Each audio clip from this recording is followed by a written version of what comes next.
Dans cette vidéo, on va voir comment calculer avec la ligne de commande de Python. Lorsqu'on ouvre idle sur Mac, une fenêtre de type shell, comme il est écrit ici, s'ouvre.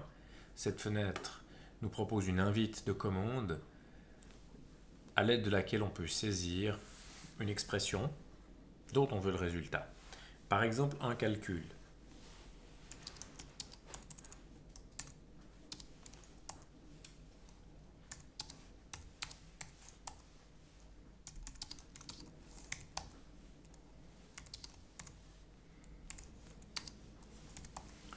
Les 4 opérations habituelles peuvent être écrites dans Python. On peut écrire des expressions plus complexes.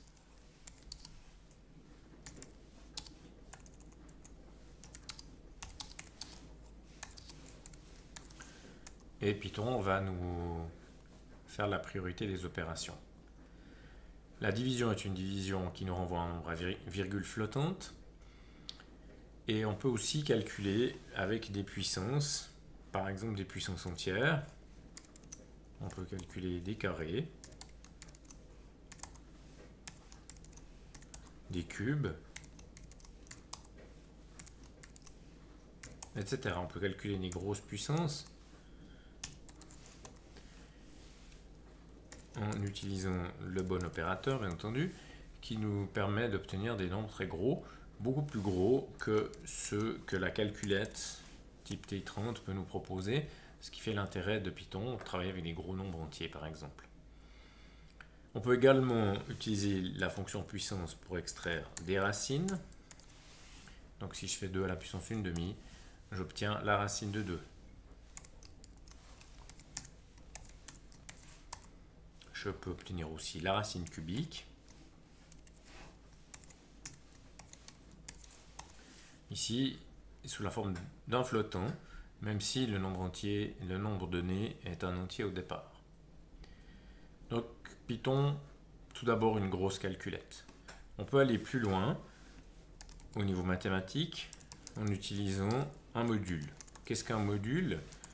Un module, c'est une bibliothèque qui nous permet d'obtenir plus de fonctions mathématiques en utilisant le mot-clé ici qui apparaît en orange, qui est le mot-clé import.